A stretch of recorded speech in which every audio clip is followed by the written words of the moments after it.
자, 그래서 항상 그 기회는 자기도 몰라요. 바꿀 수 있는 기회는 오긴 오는데 그 신념이 중요한 것 같아요. 그래서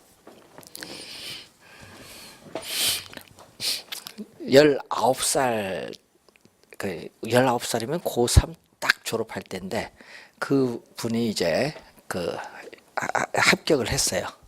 19살에 어디 합격했냐면요.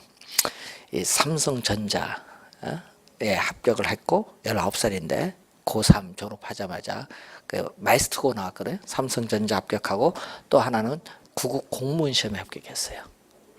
그래서 물어봐요. 이제 아버지는 공무원 출신이니까 공무원 가는 게 앞으로 미래를 위해서 좋다. 그리고 본인은 그래도 회사하고 생활하는데 물어봤죠. 야, 삼성전자 들어가면 45살 되기 전에 아웃이다. 그러면 한번 25년, 군에 갔으면 22년. 월급 얼마 나온다. 계산 한번 해보시고 공무원 개발하고 그 회사는 연금이 없다. 그 대신 공무원은 20년 지나면 연금 나온다. 계산 잘 한번 뚜려봐라. 했더니 공무원이 10년 더 가치가 있네요. 인생에. 공무원 가는 거야. 삼성전자 포기하고. 그러니까 그 사람은 19살에 본인이 결정을 하는 걸 시켰지. 어디 갈래? 화폐로 비슷해서 이게 기회비용인데 그래서 항상 이 기회비용 개념이 널리 존재해요. 우리 부동산 경제는. 여러분도 선택을 했으니까 잘 배워서 합격을 해서 가치 있는 삶을 사세요.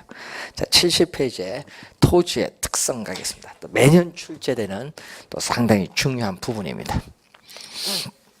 자, 또 매년 출제되는 부분이 또 토지의 특성이 되겠죠. 자, 토지의 특성은 크게 토지의 자연적 특성과 인문적 특성으로 나누는데 이 자연적 특성은 이 토지가 이 자연적으로 주어져 있는 물건 그 자체 본래적으로 가지고 있는 특성이 자연적 특성입니다. 자, 그래서 이 자연적 특성에는 우선 부동성이 먼저 나오죠. 움직이지 않는, 안일 부자죠. 움직이지 않는 특성이다. 토지의 지리적 위치 그 자체는 고정되어 이동할 수 없다. 그래서 우리는 비이동성이라고 해. 비이동성. 자, 동산, 움직이는 물건, 에어컨, 시계, 김치, 냉장고 이동할 수 있어요. 그렇지만 부동산은 이동이 안 됩니다. 그래서 부동산과 동산을 구별하는 근거가 되고 법률적 측면에서 부동산과 동산의 공시 수단을 달리하는 근거가 되는데 부동산은 공시 수단으로서 등기, 동산은 사실상 지배인 점유를 사용합니다. 점유.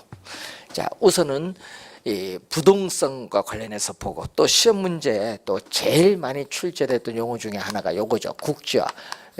최근에 24회 시험에도 또 출제를 했고 26회도 나왔죠. 부동산 활동 및 부동산 형상을 고도로 국지화시킨다. 토지가 속해 있는 지역 범위 내로 국한시킨다. 이런 말입니다. 국지화. 그렇기 때문에 지역 내 부동산 가격에 영향을 미치는 지역을 요인, 부동산 가격에 영향을 미치는 지역 요인에 대한 분석, 그 지역 요인에 어떤 요인이 있느냐, 이 지역을 분석할 근거, 또 필요성, 11회, 26회 시험에 또 출제된 용어죠. 또 토지를 거래할 때는, 토지를 사고 팔 때는 토지상의 권리나 이익이 거래되는 거죠. 이 권리나 이익이 거래되는 관념적, 공간적 의미인 또 뭐를 형성한다? 추상적 시장을 형성한다.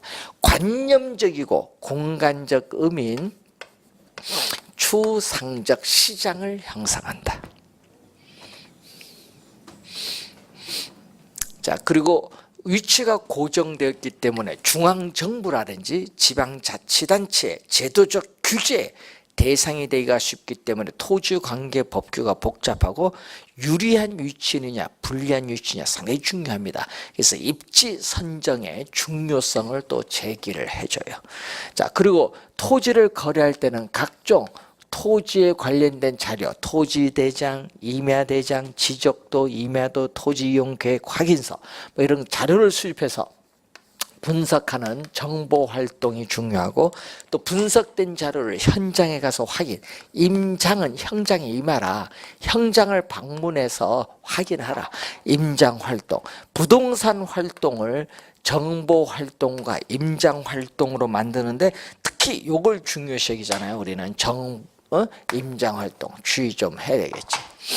자, 그리고 우리는 부동산은 위치가 고정되어 있기 때문에 부동산을 둘러싼 외부 환경 조건에 영향을 받아서 부동산 가격이 오를 수도 있고 내릴 수도 있거든요. 외부 효과. 또 시험에 또 자주 또 출제가 되는 용어. 자, 외부 효과인데 외부 효과는 외부 환경에 영향을 받아요. 여러분이 예를 들어서 대학교가 들어선다든지 대학교 병원이 들어선다든지 대규모 생태공원이 조성되면 부동산 가격은 오르죠. 이것을 부동산 가격이 오르는 것은 플러스 정의 외부 효과라고 해요. 그리고 쓰레기 매립장이 들어서면 부동산 가격이 하락을 한다. 이것은 마이너스 외부 효과. 이런 외부 효과가 발생하는데 사례도 나와요. 대형 할인점이 들어선다든지 전철이 들어선다든지 이런 예가 나왔을 때 외부 효과가 나오는데 그 외부 효과는 부동산과 관련이 있다는 거. 외부 효과. 자, 외부 효과. 그래서 우리는 부동산의 유통기구로서 부동산 중개업을 제도화하는 근거가 되기도 하고, 자, 정쟁이나 폭동 등의 사회적 혼란이 심할 경우에는 사람들은 부동산을 소유하기보다는 달러나 금과 같은 동산 소유가 강해요. 그래서 부동산 소유 활동과 동산 소유 활동이 서로 반대되는 상반된 활동으로 나타나기도 한다. 뭐 부동성 상당히 중요한 용어죠. 증성. 자, 일반 상품은 공장에 생산비를 투입을 하면은 생산량이 늘어납니다. 생산비 법칙이 적용되지만은 토지에는 아무리 생산비를 투입을 하여도 자연적으로 주어진 토지의 절대량 면적은 결코 증가시킬 수 없다. 비생산성을 가지고 또 이 면적에 있어서의 유한성을 갖다. 토지의 면적이 유한하다. 유한성을 우리가 갖는다. 자, 비생산성을 갖는다는 것은 엄격한 의미에서의 토지의 생산 공급은 없어요.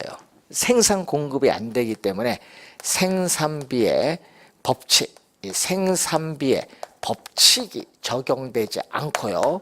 그리고 또 우리는 토지 생산 공급이 안 되기 때문에 토지의 증가를 전제로 하는 이론은 성립될 수가 없고, 그래서 생산 공급이 아닌 보유 공급, 용도 변경의 공급이 되게 합니다.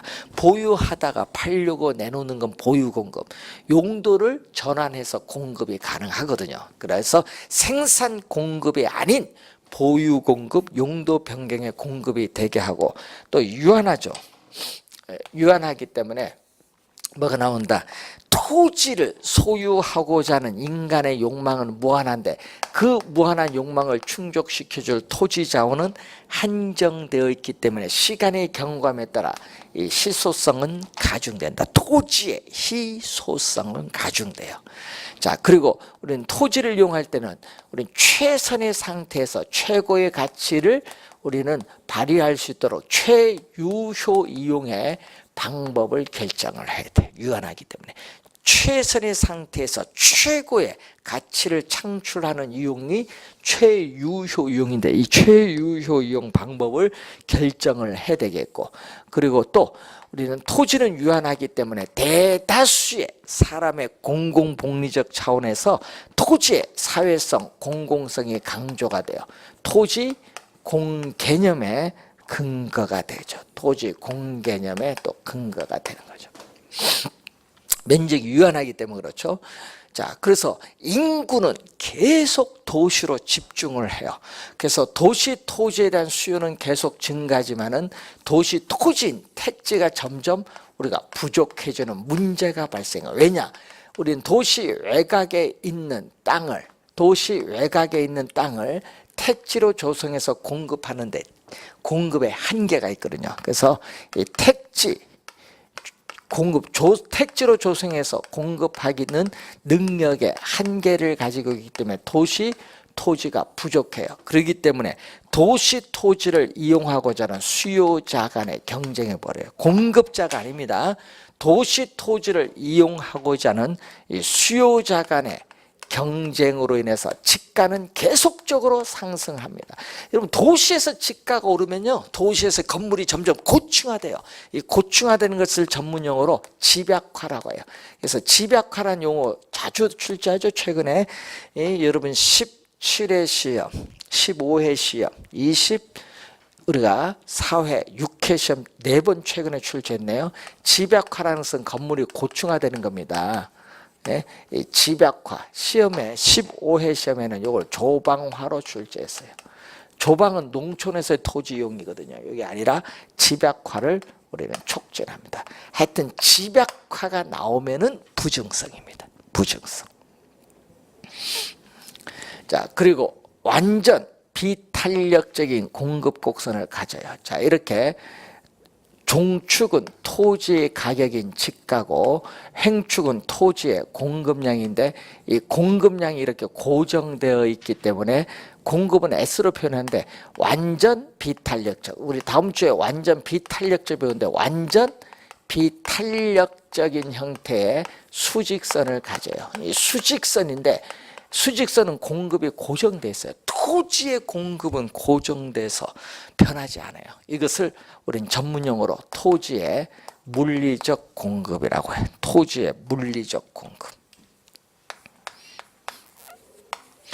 자연적으로 주어진 지표의 총량을 의미하는데 이 물리적 공급은 고정돼서 변하지 않아요. 자, 그래서 물리적 측면에서의 토지 양은 이렇게 고정되어 있기 때문에 변하지 않죠. 그래서 물리적 측면에서의 공급은 증가시켜 줄 수 없다. 물리적 측면에서의 토지 양은 불변, 변화가 없기 때문에 증가시켜 줄 수는 없다는 거지. 자, 그래서 완전 비탄력적인 수직선 형태를 가지기 때문에 토지 시장에서 균형 가격의 형성이 곤란해요. 토지 시장에서 균형 가격 형성이 곤란하기 때문에 우리는 감정평가사에 의해서 인위적으로 우리는 가격을 구할 필요가 있다는 거죠. 자, 그래서 요 얘기거든요. 자, 여기 물리적 공급입니다. 여러분, 지구가 태초에 형성될 때부터 자연적으로 주어진 지표의 총량이 물리적 공급이에요. 그런데 문제는 이 물리적 공급 중에서 인간이 이용할 수 있는 부분의 토지를 뭐라고 한다? 인간이 이용할 수 있는 부분의 토지를 이 경제적 공급, 용도적 공급이라고 해요. 이 물리적 공급 중에서 인간이 이용할 수 있는 부분의 토지를 경제적 공급, 용도적 공급이라고 해요.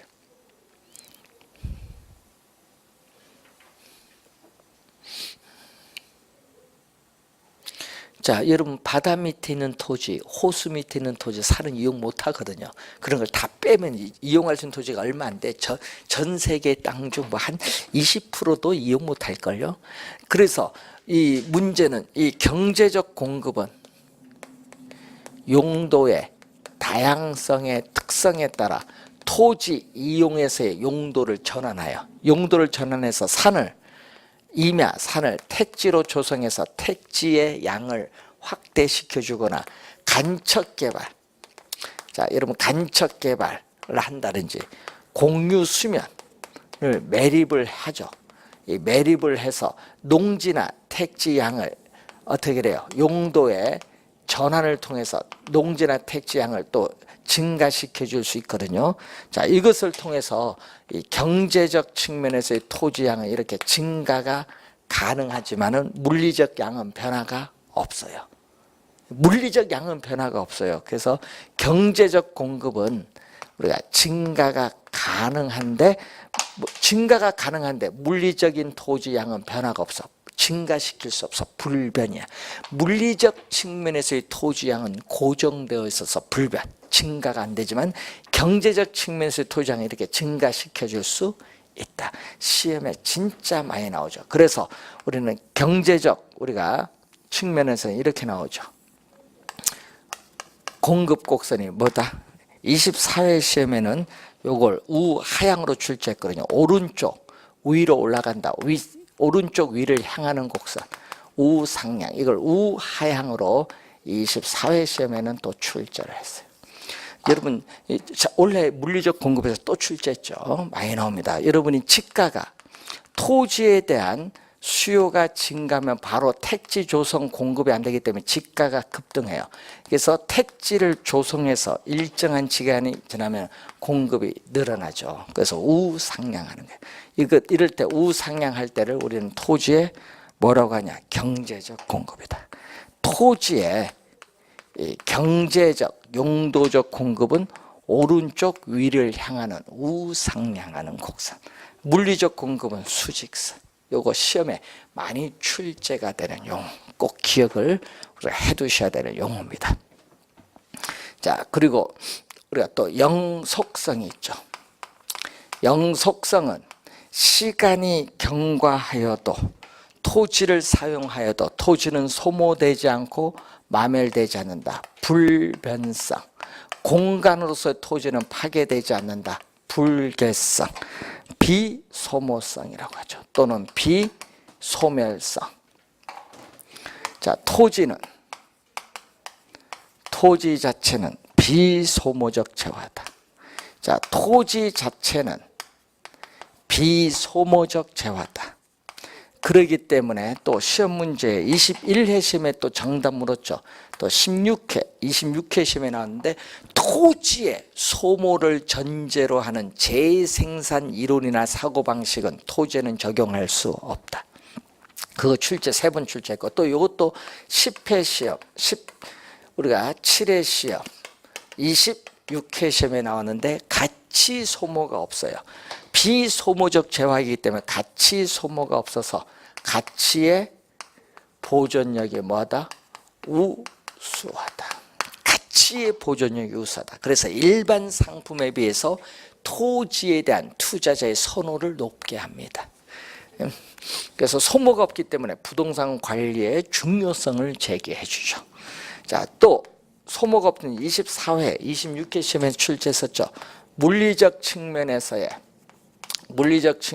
토지의 감가상각 이론을 적용할 수 없다. 자, 건물은 사용함에 따라 소모가 돼요. 감가가 적용되지만은 토지는 물리적 감가상각이 적용되지 않죠.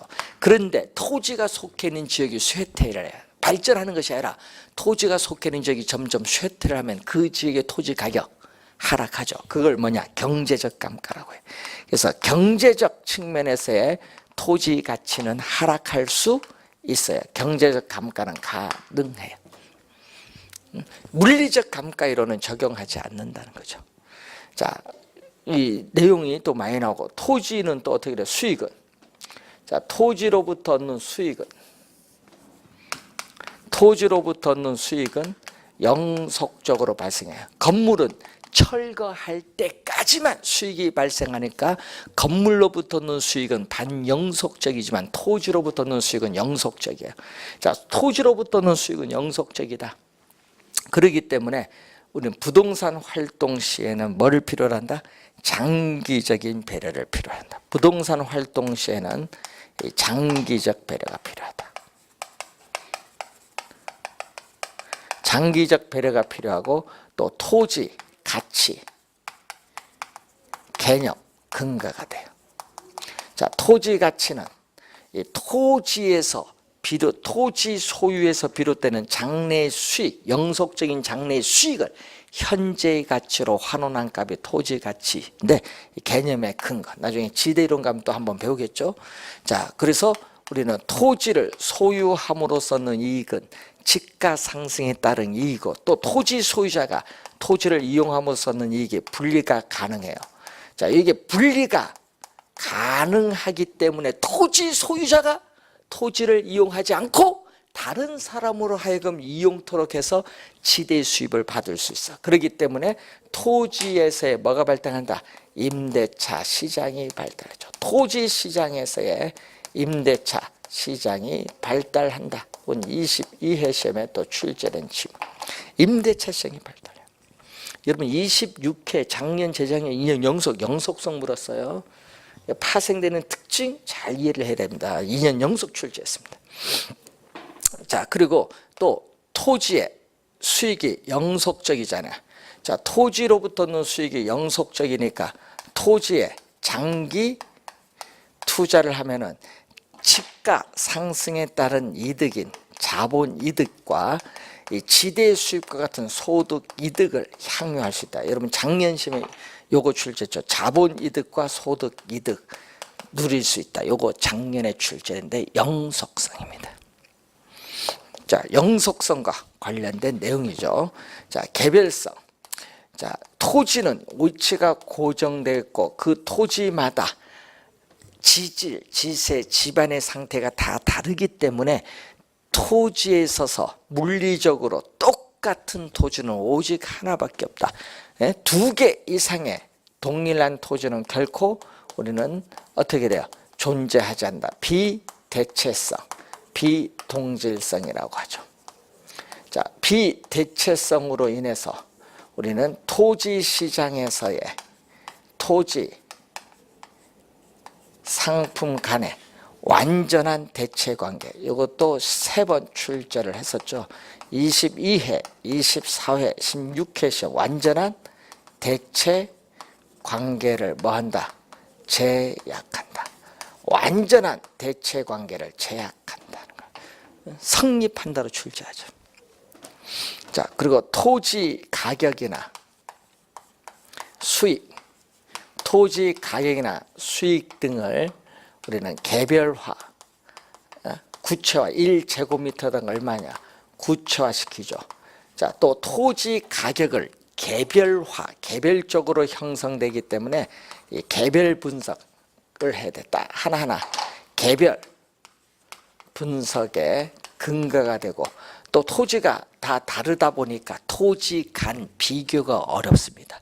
자, 그리고 부동산 활동 및 부동산 형상을 개별화시키기 때문에 부동산학 원리의 도출, 이론의 전개가 어렵고 2월 말에 가면 표준지 공시가를 발표하는데 이 표준지를 선정하기가 어렵습니다. 그래서 토지 가치를 추계하는 데 있어서 객관화가 어렵기 때문에 우리는 감정평가사에 의해서 토지에 대한 감정평가가 필연적으로 나타날 수밖에 없다는 겁니다.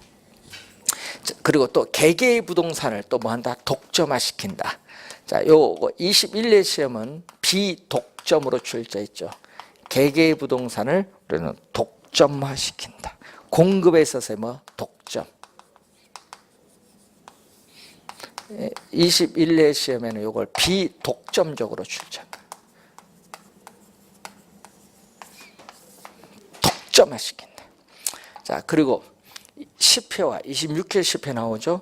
우리는 토지 상품은, 일반 상품은 표준화가 되어 있기 때문에 대량 생산이 가능하고 토지 상품은 표준화가 개별성의 특성으로 어려워요. 그리고 개별성이 강하기 때문에 한 가지 물건, 일물, 한 가지 물건에 한 가지 가격이 성립한다는 일물 일가의 법칙에 있어서의 성립이 곤란하다. 10회 시험과 26회 시험에 출제를 한 지문. 일물 일가의 법칙 성립하기가 어렵다. 자, 이 4가지 자연적 특성 외에 또 인접성인데, 여러분 인접성은요, 토지는 위치가 고정되어 있기 때문에 그 옆에 토지와 계속 연결, 인접되어 있다는 특성을 인접성입니다. 그래서 인접성은 우리가 출제를 우리 부동성으로부터 파생되는 특징이기 때문에 출제를 잘 안 해요. 이 4가지 특성을 주로 출제를 많이 합니다. 자, 그러면은 우리가 이 토지는 자연의 물이거든요. 토지는 자연의 물에 인간이 개입해요. 그래서 인간이 자연물인 토지에 인위적으로 부여해준 그 특성을 인문적 특성이라고 하죠. 그래서 인문적 특성은 토지의 자연적 특성의 제약을 완화시켜주는 역할을 하는데, 이 인문적 특성에 또 시험에 단골로 출제되는 것은 용도의 다양성이죠. 자, 여러분 일반 상품은 동사는 용도의 한계성을 가지죠. 냉장고, 냉장, 냉동 한계성을 가지고 있지만 요거는 용도가 다양해요. 주어진 토지에 다양한 용도를 제공해 줄 수 있는 특성인데 그 다양한 용도 중에서 어떤 용도를 이용할 때 토지로부터 최대의 수익을 얻을 수 있냐, 이걸 전문용어로 최유효 이용인데, 하여튼 이걸 제일 많이 출제하죠. 최유효 이용의 성립의 근거가 되고, 또 주어진 부지에 어떤 용도가, 주어진 땅에 어떤 부지가 용도가 적합한가, 적지론의 근거가 되고, 또 후보지에서 용도의 전환, 이행지에서 용도의 이행을 가능케 하죠. 자, 용도마다 가격이 달라요. 주거용, 상업용, 공업용, 농업용 용도마다 가격이 다르기 때문에 가격 다원설의 논리적 근거도 제시해줘요. 그리고 또 2개 이상의 용도가 경합할 수 있고, 주거용에서 상업용으로 용도가 전환될 수도 있고, 주상복합 건물처럼 용도가 병존할 수도 있습니다. 용도의 다양성, 이러한 용도의 다양성을 지원해 주면서 최유효용을 간접적으로 지원해주는 병합 분할의 가능성, 개념이 24회 시험에 한번 또 출제했죠. 토지의 용도라든지 이용 목적에 따라 토지를 자유로이 병합 분할할 수 있는 특성이죠. 이런 주어진 필지를 인접 필지와 합병하거나 주어진 필지를 분할을 하게 되면은 어떻게 돼요? 토지 가치는 상승할 수도 있고 하락할 수도 있습니다. 그래서 정상적인 병합 분할을 하면은 정상적인 토지 가치가 아니에요. 그래서 이 병합 분할을 전제로 한 가격이 한정 가격인데, 한정 가격이 존재케 합니다. 자, 여러분 분할을 하더라도 토지는 이용을 해야 돼. 법률적 제한이 있어요. 그래서 대지, 여러분 이용은 할 수 있을 정도로 분할을 하니까 법률적 분할에 있어서는 제한이 있습니다. 대지 면적의 최소 한도를 기준. 대지 면적의 최소 한도, 대지 면적의 최소 한도를 기준으로 분할을 합니다. 자, 토지는 지리적 위치가 고정되었기 때문에 토지를 둘러싼 사회적 환경 요인, 우리가 경제적 환경 요인, 행정적 우리가 환경 요인이 변함에 따라 우리는 토지의 가치는 달라지죠. 사회적, 경제적, 행정적 위치에 가변성이 나타나요. 자, 토지를 둘러싼 사회적 환경 요인, 공장이 이전된다, 대학교가 어떤 게 들어선다, 또는 대규모 생태공원이 조성된다, 토지 가치가 오르거든요. 사회적 위치가 변한 거예요. 여러분 전철 노선이 연장되거나 신설된다, 그거는 교통체계 변경과 같은 경제적 요인이 변하는 거. 개발 제한 구역이 해제돼서 개발에 대한 기대감으로 토지 가격이 오른다, 행정적 요인이 변하는 거. 자, 이러한 사회적, 경제적, 행정적 위치가 변함에 따라 토지 가치는 달라지는 걸 가변성. 요것 외에도 가격이 비싸죠. 토지는 일반 상품과는 달리 가격이 비싼 상품이에요. 그렇기 때문에 금융상의 부채를 또 필요로 하고, 또 투자의 고정성, 내구성이 있거든요. 자, 토지에 투입된 자본은 고정되어 있다.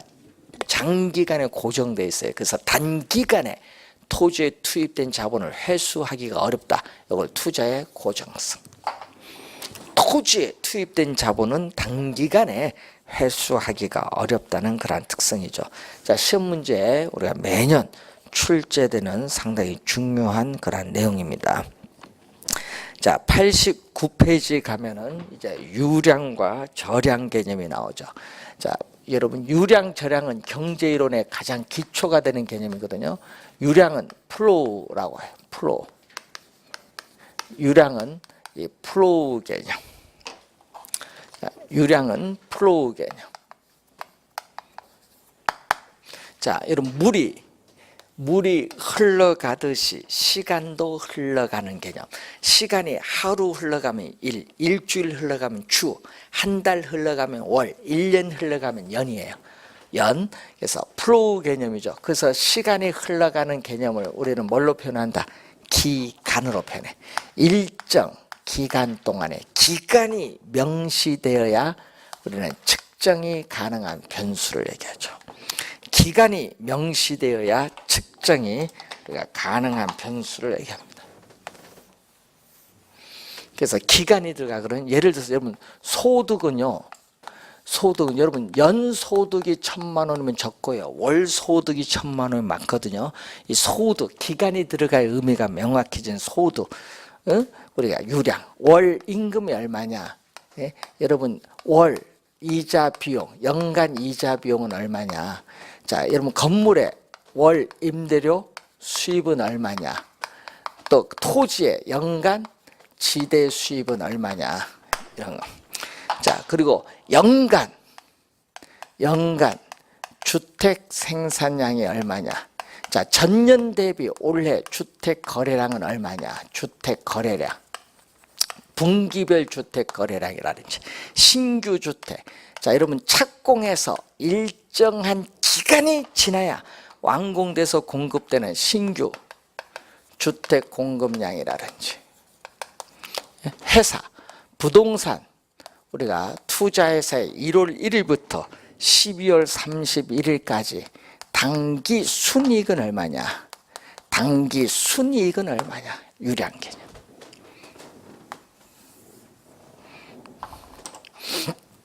절량. 절량은 스톡이죠. 스톡 개념.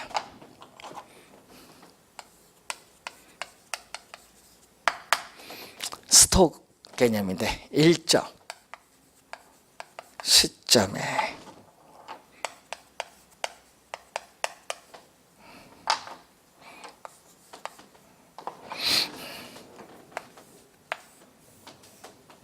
자, 여러분 저수지에 고여 있는 물, 댐 안에 있는 물은 흘러가지 않고 정지되어 있어요. 멈추듯이 시간도 정지되어 있는 상태를 시점으로 표현해. 이거는 스톡 개념.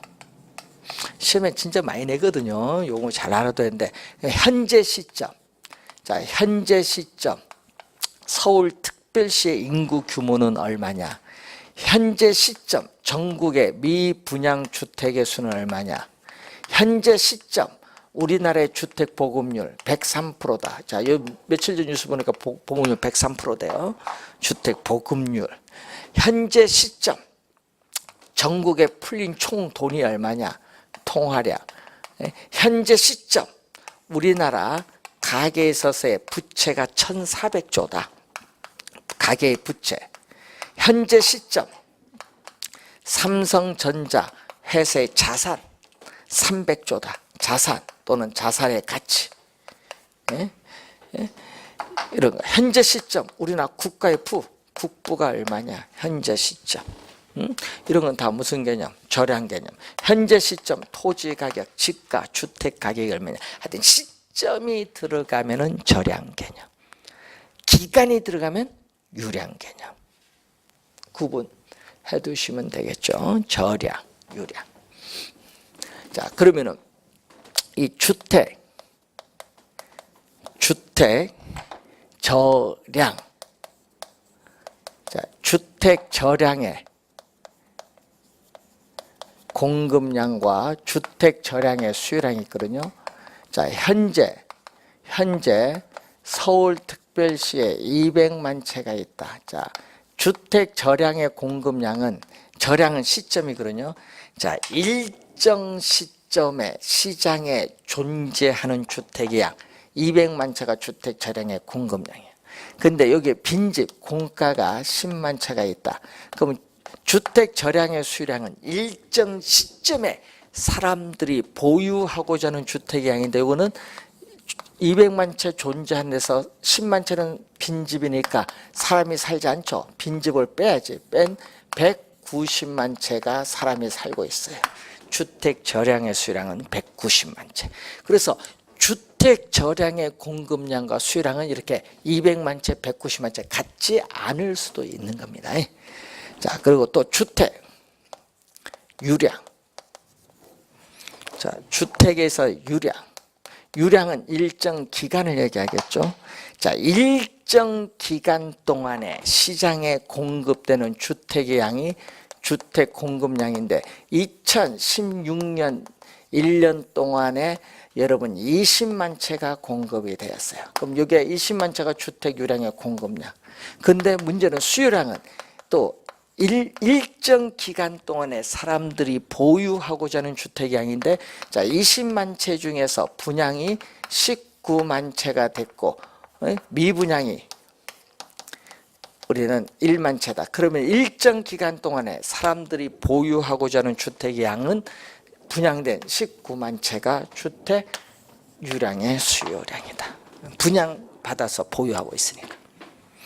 자, 유량, 저량의 개념이 상당히 우리가 중요한 그러한 내용이 되겠습니다. 자, 유량, 저량의 개념을 우선 잘 이해를 해 두시기 바라고요. 자, 그리고 우리가 부동산, 우리가 관련해서 경제이론에서는 이걸 또 염두에 두셔야 되고, 또 여러분 기회비용 개념이 또 경제에서는 상당히 중요해요. 기회비용 개념인데 어떤 것을, 여러분 선택의 대상이 여러 개 있어요. 선택의 대상이 여러 개 있는데 어떤 것을 선택을 했어요. 선택의 대상이 여러 개 있을 때 어떤 것을 선택을 하게 되면 포기되는 게 있어요. 포기되는 게.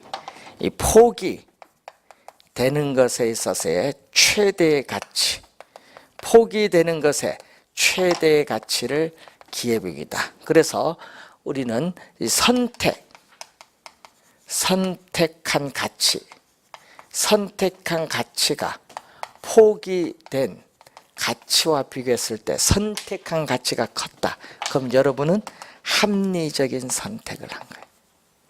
합리적인 선택을 했고, 선택한 가치보다 포기된 가치가 그러면 여러분은 어리석은, 스투피드, 어리석은 비합리적인 선택을 해요. 그래서 항상 여러분 선택을 하면 이걸 할 수 있도록 우리는 해야 돼요. 그래서 여러분 항상 여러분 선택에 늘 직면합니다. 여러분이 뭐 투자를 하든 뭐를 하든 선택에 직면했을 때 선택을 하면 포기되는 게 있어요. 자, 여러분 상가 건물을 선택해서 투자했을 경우에 우린 기회비용 얼마냐? 그러니까 포기된 게 뭐가 있냐? 정기예금 포기했으면 1.5%, 그게 기회비용이지. 그래서 항상 선택을 하면 포기된 게 있다라는 걸 염두에 두셔야 됩니다. 그래서 여러분 항상 우리가 외국에는요, 우리는 6살부터 강의하는 게 요거야. 선택 포기, 요걸 주고 우리는 하라 하지 말라 부모가 강요를 하지만 외국은 그게 아니야. 선택했을 때 가치, 포기했을 때 가치를 비교를 해줘. 그래서 어느 걸 선택할래? 대상을 누구에게 맡겨? 예? 어린애한테 맡겨요. 예?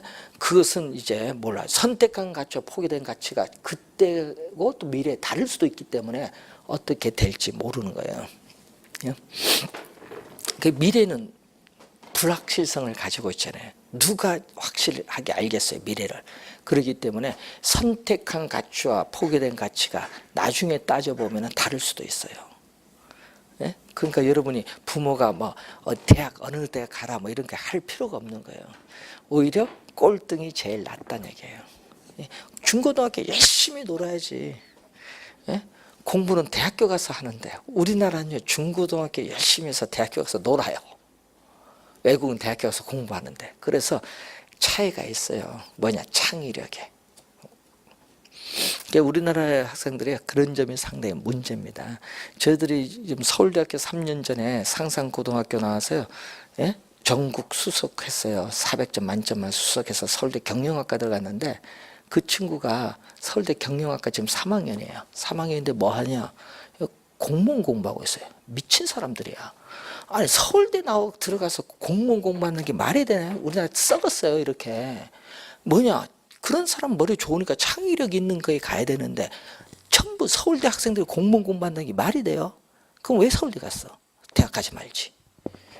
바로 그 졸업할 때 공무원 시험 바로 들어가는데 그거. 예? 그러면 본인이 나중에 되면요 올라가는 게 빠르거든. 그게 빠를 텐데 그 우리나라에는 진짜 이 문제야. 예. 우리나라 공무원 공부하는 사람이요 뭐 공시조까지 나와서 드라마까지 나오대요. 미친 국가입니다. 예? 외국에는 공무원 공부 그래 안 해요. 공무원은 최악의 수단으로 가는데 우리는 최선의 수단으로 가는 것 같아. 여기 사회가 잘못됐습니다. 상당히. 예? 좀 바꿔야 돼요. 우리 옛날에는요, 예, 공무원 안 갔습니다. 옛날에는 다 회사 가고 뭐 창의력 있는 쪽 갔는데 요즘은요, 그게 안 되는 것 같아. 공부시키지 마세요, 자식들. 저도 안 시킵니다. 그 돈이면 내가 쓰겠어요. 안 시킬 수가 없어요. 그건 모르죠. 자, 여러분 다음 주에 이제 저희들은 이제 89페이지 부동산 수요의 개념부터 시작하도록 하겠습니다. 유량 절약 개념 상당히 중요하거든요. 다시 한번 확인해 두시고요. 우리가 다음 주에 뵙도록 하겠습니다. 수고 많으셨습니다.